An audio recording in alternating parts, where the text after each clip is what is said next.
Mateus capítulo 27, versículos 26, depois o 37 e o 38. E depois nós vamos abrir também em Isaías capítulo 53. Mateus capítulo 27, versículo 26, diz assim a palavra do Senhor. Então soltou-lhes Barrabás e, tendo mandado açoitar a Jesus, entregou-o para ser crucificado. Agora o 37 e o 38 diz assim: E por cima da sua cabeça puseram escrita a sua acusação: Este é Jesus, o Rei dos Reis. E foram crucificados com ele 2 salteadores, um à direita e outro à esquerda. Agora Isaías capítulo 53, livro do profeta Isaías. Em Isaías nós vamos ler do versículo 4 ao 10.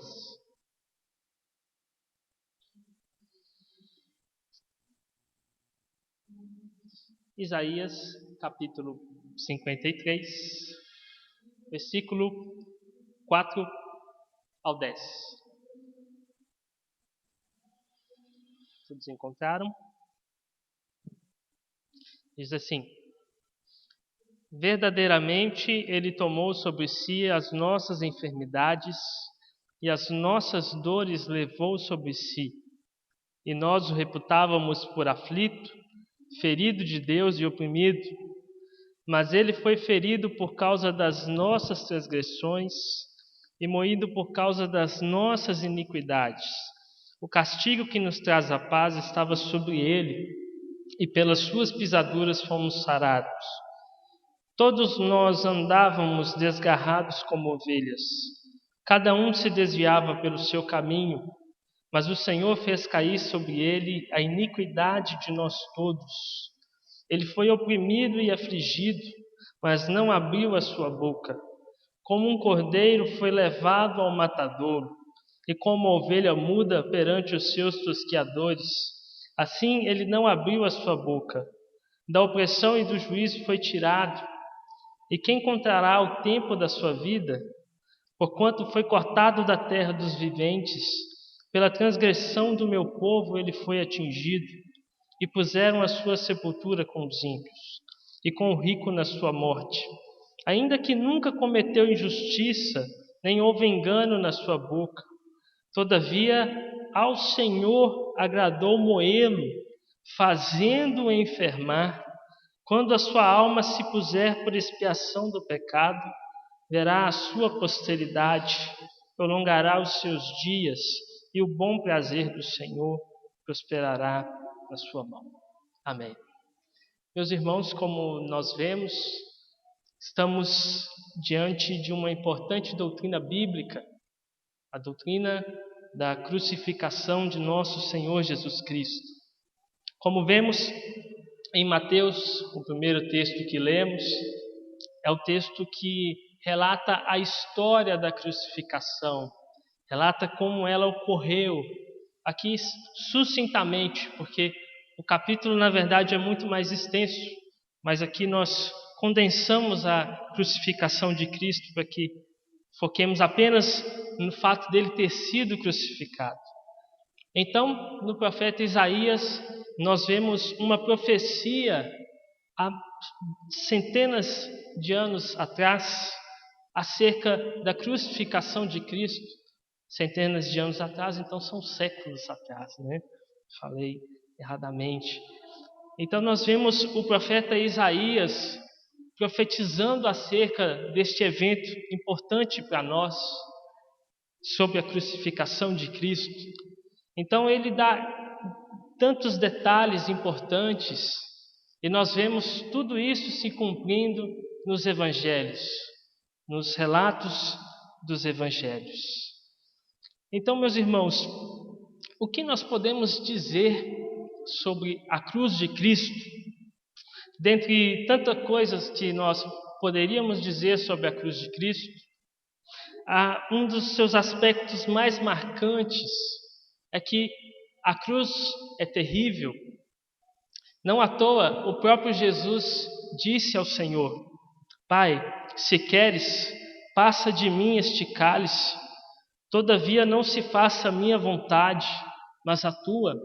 Em Lucas capítulo 22, versículo 42. Certamente, se a cruz de uma certa forma não fosse necessária, Cristo preferiria então que Deus passasse dele este cálice. Porém, a cruz e toda a sua trajetória, como vemos na Bíblia, exatamente como ela está na Bíblia, em todos os seus detalhes, ela é totalmente necessária. É totalmente necessário que a crucificação ocorresse. Era necessário que a cruz de Cristo existisse. Jesus, então, consciente do plano de Deus, submete-se à cruz, com obediência, com submissão, com sujeição a Deus. Então, de sua submissão, de sua morte e do cumprimento de toda a vontade de Deus, em todos os aspectos e de cada detalhe da cruz e de sua crucificação, nós extraímos profundas e necessárias verdades para a igreja sobre essa doutrina cristã fundamental. Na doutrina da cruz de Cristo, nós aprendemos mais sobre o amor e a ira de Deus, a salvação e a condenação dos homens, e sobre tantas outras questões muito importantes, pertinentes para nós. A verdade é que há uma inestimável riqueza espiritual a ser explorada, crida e confessada pela igreja na cruz de nosso Senhor Jesus Cristo. Então, nós vamos ver um pouco mais sobre essa tão importante doutrina.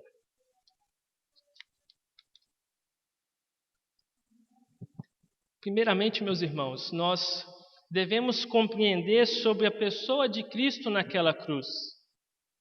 Para muitos, Jesus era apenas um mero personagem histórico, era apenas um filósofo, um bom mestre, alguém que dizia boas coisas. Mas Jesus é muito mais do que isso para nós. Ele é muito mais do que um mestre, do que alguém que disse apenas coisas boas. Para nós, Jesus Cristo é Deus e Ele também é homem ao mesmo tempo. E para que não fique dúvidas acerca disso, porque às vezes é comum uma certa confusão sobre Cristo ser homem e Deus, Jesus ele é 100% Deus e 100% homem. Não é metade um e metade outro. Ele é as duas plenitudes nele mesmo. Ele então é o Deus encarnado. No início do Evangelho de João, referindo-se a Jesus, lemos que no princípio era o Verbo, e o Verbo estava com Deus, e o Verbo era Deus. João capítulo 1, versículo 1. O Verbo, Cristo, encarnou-se, tomou forma de homem, assumiu para si uma segunda natureza carnal, além da natureza divina que ele já possuía. Dessa forma, todos os aspectos que envolvem as duas naturezas de Cristo, divina e humana, são claramente demonstradas na sua cruz. Nós veremos um pouco sobre isso. Como homem, Cristo tomou sobre si todo o sofrimento que a cruz lhe impunha até que ele fosse morto por ela. E o relato de Isaías nos mostra isso claramente. O relato de Isaías que nós lemos. Jesus era um homem inocente, sofrendo a condenação dos homens pecadores e culpados. Ele era, assim, numa figura que a Bíblia utiliza muito, o Cordeiro Imaculado, puro, santo, como era exigido pela lei de Deus no Antigo Testamento, sendo então sacrificado pelos pecados do seu povo. Por sua vez, então, em sua natureza divina, a cruz nos mostra o próprio Deus entregando-se pelos homens.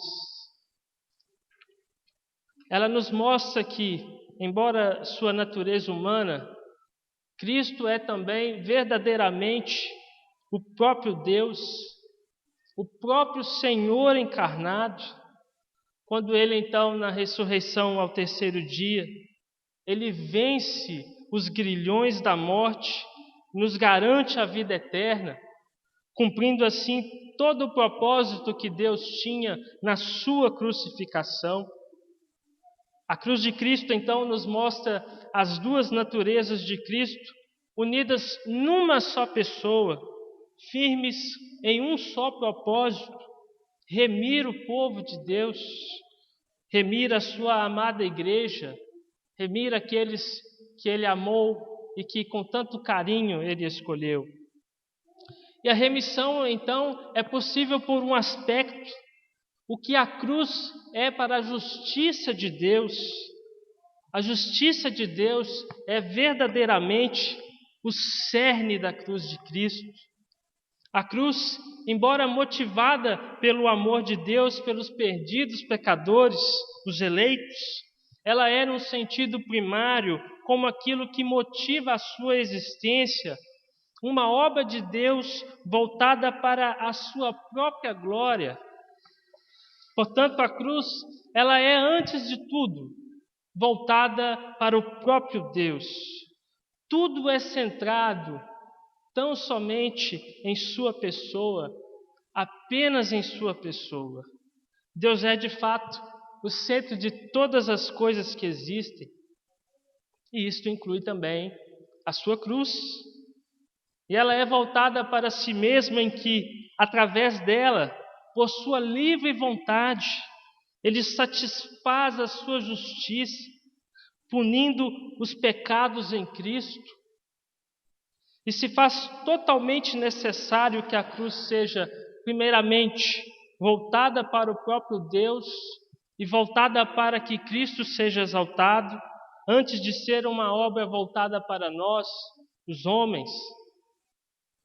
Assim é necessário porque toda a graça espiritual provida aos homens provém de Deus, provém de Cristo. Deus se satisfaz em Cristo, e ao se satisfazer na obra de Cristo, é então que Ele pode se comprazer, se satisfazer naqueles que também estiverem em Cristo, nós. Portanto, é porque a cruz tem como objetivo de, primeiro, glorificar a Deus e exaltar a Cristo, é que, segundo, ela pode nos ser o maravilhoso amor de Deus exposto a nós. É somente após isto, então, que a cruz se volta para nós como uma bênção graciosa, que é a salvação que dela se provém. Portanto, a centralidade de Deus também é evidenciada na cruz de Cristo. Assim, Cristo se entrega para satisfazer a justiça de Deus, para cumprir a vontade de Deus. Claramente, meus irmãos, aquela visão romântica que coloca os homens em primeiro lugar na cruz de Cristo é uma grande heresia. É certo que Jesus morreu por nós para nos salvar. Isso é totalmente bíblico. Nós sabemos muito bem disso, mas a glória da cruz não é dada, ela não está nos homens, ela está em Deus.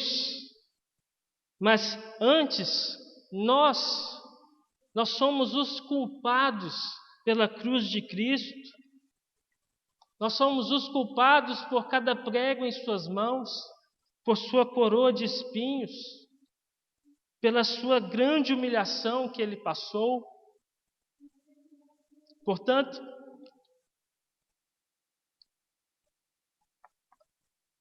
a motivação de Cristo para que ele morresse na cruz não é para criar um romance entre Jesus e os homens.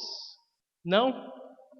A sua morte é para satisfazer a justiça de Deus e glorificar a Deus.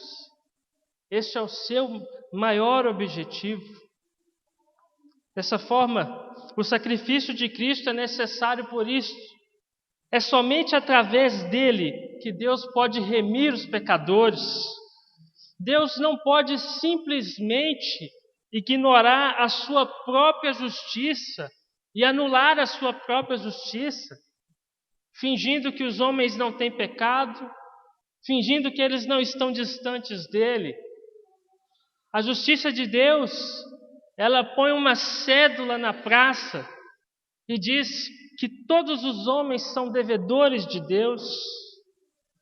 Então, Deus deve satisfazer a sua justiça primeiro, se Ele quiser remir, salvar os pecadores.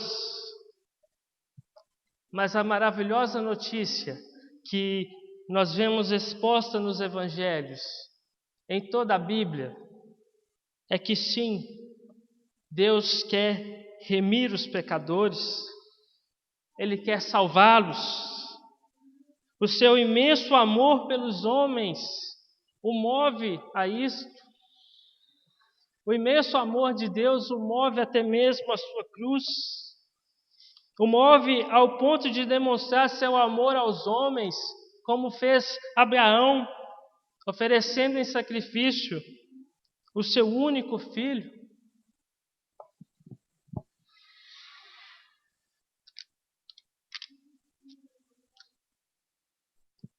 E neste sacrifício, Deus não poupou o seu próprio filho por nós, antes o entregou totalmente para ser consumido pela sua justiça.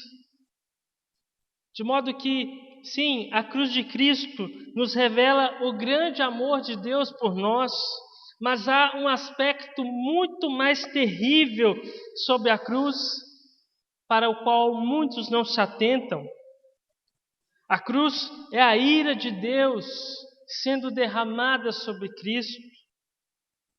Muitos crentes possuem apenas uma visão apaixonada sobre a cruz. Porém, o amor de Deus não pode ser desfrutado pelos crentes, não sem antes Deus consumir Cristo totalmente naquela cruz. Para que o amor de Deus fosse manifesto aos homens, primeiro foi necessário que Cristo fosse moído e morto pelo próprio Deus na cruz. É o que nós vemos em Isaías. Isaías relata isto tão bem. Ele foi oprimido e afligido. Todavia ao Senhor agradou moê-lo de fato, espremer a Cristo, fazendo-o enfermar. É isto que Cristo passou.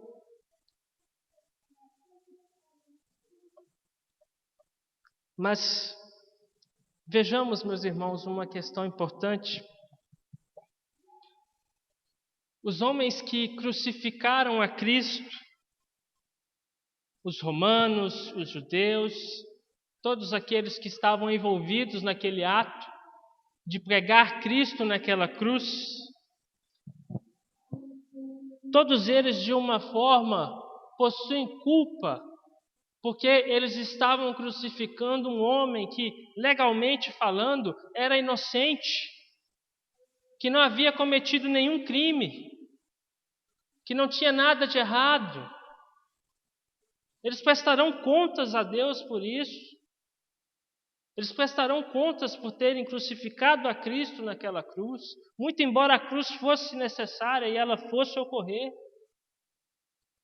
Mas, de uma certa forma também, não foram os romanos, não foram os judeus que crucificaram a Cristo, foi o próprio Deus quem o crucificou, foi o próprio Deus quem planejou a cruz. E por que isto? Porque este é o preço que a sua justiça requeria. assim como é o preço que a justiça dos homens também requer quando cometemos crimes. O escritor de Hebreus expressa o seguinte: porque nos convinha tal sumo sacerdote, santo, inocente, imaculado, separado dos pecadores e feito mais sublime do que os céus, que não necessitasse, como os sumos sacerdotes, de oferecer cada dia sacrifícios, primeiramente por seus próprios pecados e depois pelos do povo, porque isto fez ele, Cristo, uma vez, oferecendo-se a si mesmo. Hebreus capítulo 7, versículo 26 e 27. Jesus então se entregou por nós, pelos nossos pecados. Ele se ofereceu como sacrifício para ser fulminado pela justiça de Deus. Porém, o terrível castigo imputado a Cristo não era por seu merecimento. Cristo, antes, é totalmente inocente. Nele não havia pecado algum, como a Bíblia nos deixa também tão claro. Mas antes, tamanho castigo que Cristo sofreu, em cada detalhe, a profundidade daquele castigo que ele sofreu na cruz, nos revela algo sobre nós mesmos. A cruz, ela é a demonstração da profundidade da depravação dos homens. Ela expõe o quão os homens são pecadores. Aquele tormento que Cristo passou revela muito sobre quem nós somos. Revela o quão perdidos nós estamos distantes de Deus. A cruz expõe o quão os homens são pecadores. Tamanho sofrimento imputado a Cristo é tão somente pelos pecados dos homens. A severidade de sua punição é tão tamanha e tão horrenda, porque na mesma medida é a culpa que os homens possuem diante da lei de Deus. A justiça de Deus sendo imputada sobre Cristo, o inocente, nos mostra a nossa própria culpa. É pelos pecados dos homens que Jesus está sofrendo naquela cruz. É pelo meu e pelo seu pecado. E se tamanha justiça de Deus foi imposta a Cristo, por quão grandes pecados então ele se entregou? Por quantos pecados então ele sofreu? Para que precisasse de uma cruz tão horrenda, tão terrível. Uma cruz que talvez nem mesmo os ladrões e os demais que eram crucificados tenham passado por uma cruz daquela. A coroa de espinhos, a humilhação. Muitos outros criminosos eram simplesmente apregoados numa cruz e pronto. Isso por si só era muito terrível. Mas o que fizeram com Cristo realmente foi uma grande exceção em termos de crueldade, de castigo. Espremeram a Cristo até nem ter sangue mais, até ele desfalecer, perder os seus sentidos. Cristo fulminado na cruz, morto até a sua última gota de sangue, a expressa imagem do que merecem os homens pela justiça de Deus. A cruz não é uma imagem bonita sobre nós mesmos, mas antes ela é o retrato horrendo da humanidade, de todos nós. E ainda um outro aspecto muito importante sobre ela também. O terrível juízo que caiu sobre Cristo naquela cruz ela é uma pequena demonstração, ela é o prenúncio do que aguarda os infiéis na eternidade. A ira de Deus derramada sobre Cristo naquela cruz foi cessada, acabou, findou. Cristo já não está mais crucificado neste momento. Deus derramou a sua ira sobre ele, por mais dolorosa que possa ter sido, somente o suficiente, somente o necessário. Cristo, sendo o sacrifício agradável a Deus, um sacrifício perfeito, um cordeiro sem mácula, sem falha, pôde satisfazer a justiça de Deus, e tão logo possível a ira de Deus o consumisse, isto bastou, encerrou, o sacrifício estava concluído. A ira de Deus já não recai mais sobre Cristo, como ocorreu uma única vez na sua cruz. Mas, e quanto aos homens? A Bíblia nos diz que a ira de Deus se manifesta sobre os pecadores. Assim sendo, homens pecadores, injustos e totalmente dignos de condenação, por acaso, em algum momento, terminará o tormento de Deus sobre os pecadores, sobre os injustos? Este tormento nunca findará, nunca se acabará, ao menos que os perdidos sejam salvos, ao menos que eles sejam alcançados pela cruz de Cristo, ao menos que os pecadores se convertam a Cristo. Caso contrário, o juízo de Deus fulminará e consumirá os pecadores por toda a eternidade.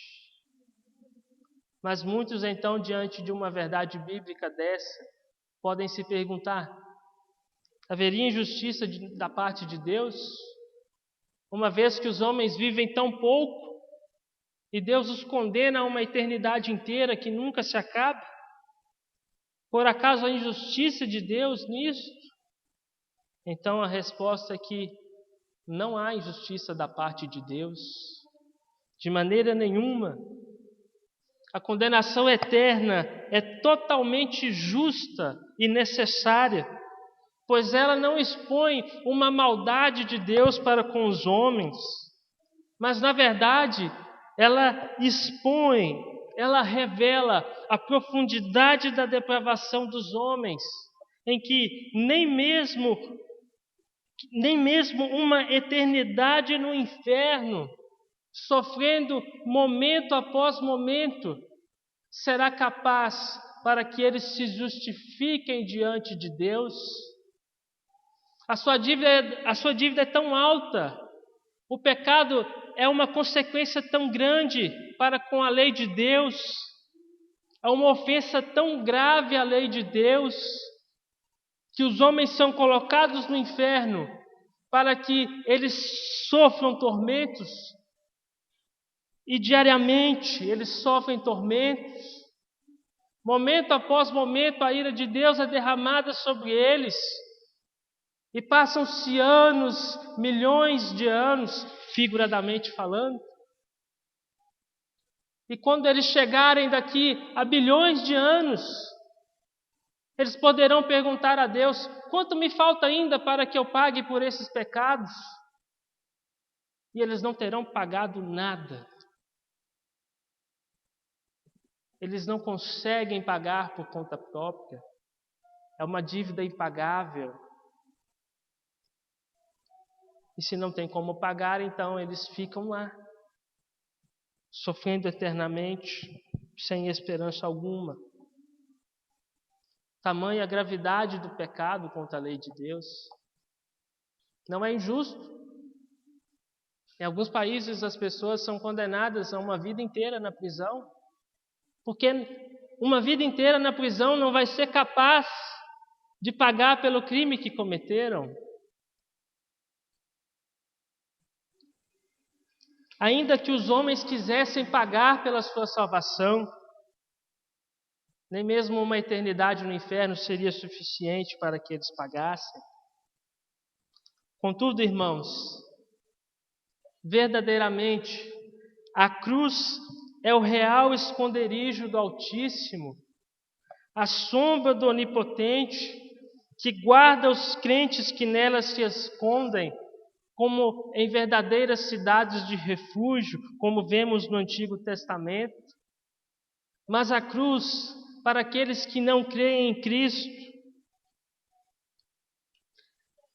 para aqueles que rejeitam a Cristo e a sua cruz, e a misericórdia que está sendo ofertada na cruz, a cruz será um grande motivo para as suas condenações, naquele terrível dia do Senhor. Porém, não apenas juízo, mas da cruz de Cristo também flui graça e misericórdia tal para aqueles que se arrependem de seus pecados e creem no Senhor Jesus Cristo. Conforme está escrito em Romanos, capítulo 5, versículo 8 ao 11. Mas Deus prova o seu amor para conosco, em que Cristo morreu por nós, sendo nós ainda pecadores. Logo, muito mais agora, tendo sido justificados pelo seu sangue, seremos por ele salvos da ira. Porque se nós, sendo inimigos, fomos reconciliados com Deus pela morte de seu Filho, muito mais, tendo sido já reconciliados, seremos salvos pela sua vida.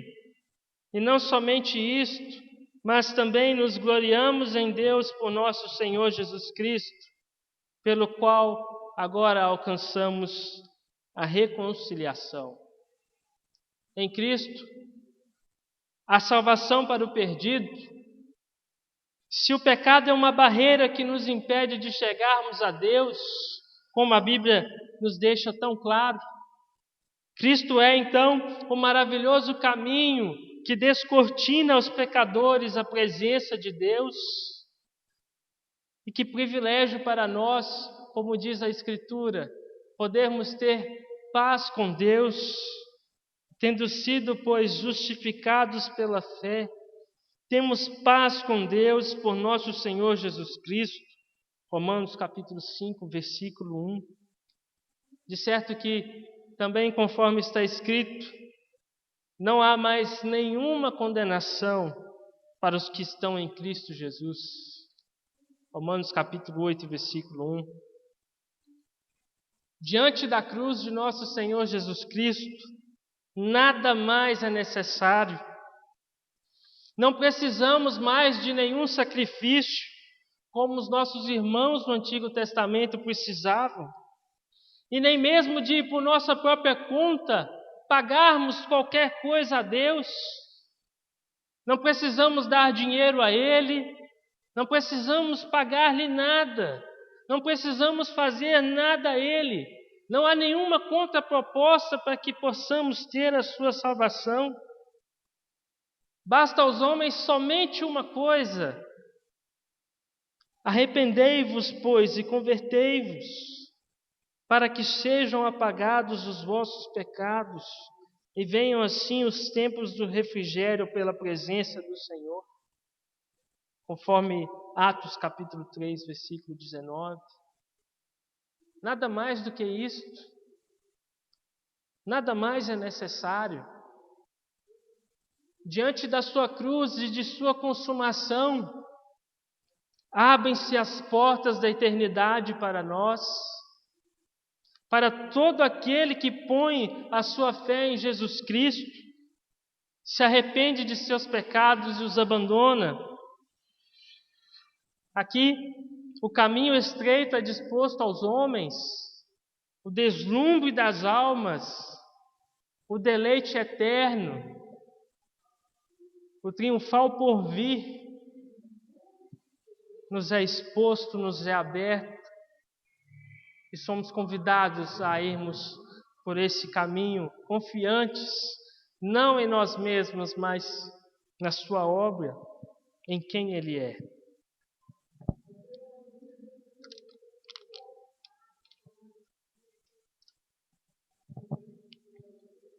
Portanto, meus irmãos, por fim, a cruz nos lembra a dívida que tínhamos com a justiça de Deus por conta de nossa natureza depravada e por conta de nossos muitos pecados, de nossas muitas ofensas à santa lei de Deus. Mas, ainda mais poderoso do que isso, é a cruz de Cristo para nos lembrar que ela é a misericórdia de Deus por cada um de nós. Ao mesmo tempo em que podemos ver a nossa tão grande culpa, podemos contemplar nela uma tão maior salvação. Portanto, esta doutrina bíblica deve estar constantemente em nossas lembranças, em nossa memória, para que nós não nos esqueçamos de quem nós somos, pecadores, e de quem Deus é, gracioso e misericordioso para conosco, e que ainda a morte de Cristo é a única razão pela qual estamos vivos e vivos com uma grande esperança em tantas promessas que são fiéis para nós. Um texto de Colossenses resume bem a cruz de Cristo.